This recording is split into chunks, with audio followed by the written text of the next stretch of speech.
You have talked to reporters earlier today about it's hard to keep track of all these flurry of actions on the part of the new president, but he did act to repeal Dodd Frank, the only new protections that we have on Wall Street. What does that mean for the average consumer?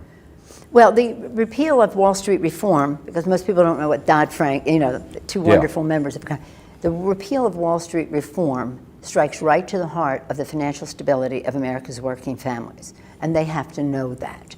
It is contrary to what he said in the campaign, where he attacked Wall Street and attacked anybody who was associated with Wall Street and the rest, and came in and loaded up his cabinet and his staff with people from Wall Street, including a white supremacist, Bannon, who also is former Goldman Sachs employee.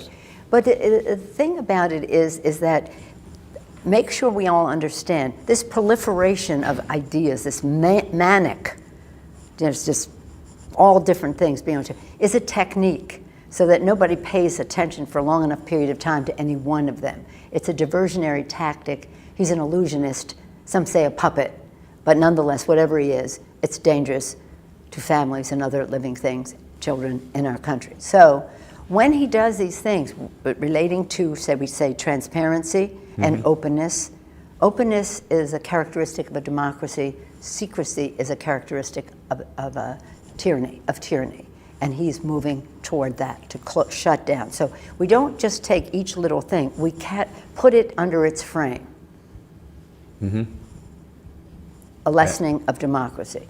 And that was when he said he won by, about how pathetic that was. He won the popular vote, but because that was his premise to say we've got to suppress the vote in other ways by putting up barriers to participation because I won the popular vote. It's all a technique, but that's all under the diminishing of democracy. And our role is to have security of our democracy, security of our country, and security of our economy. And when they talk about Dodd Frank, this is an undermining of the financial security of our country and of people. So they want, this is their gift to Wall Street.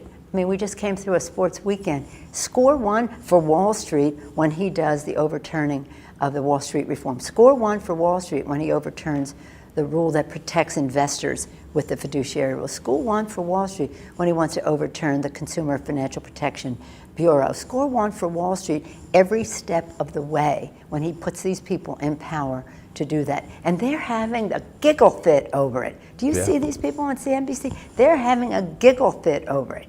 And the Wall Street Journal reported today that the 6 largest banks in our country will get a windfall of $100 billion.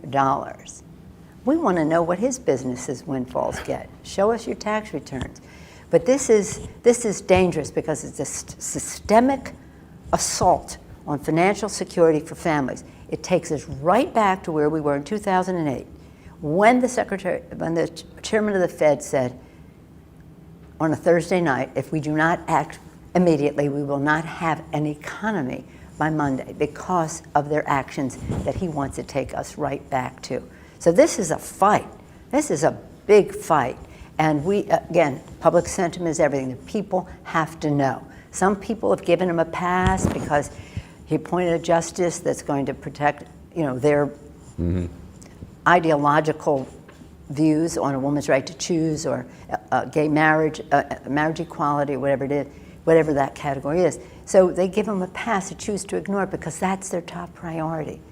But then they shouldn't be surprised that the election has ramifications that affect them, their ability to educate their children, stay in their home, keep their job, protect their pensions. This is who they elected.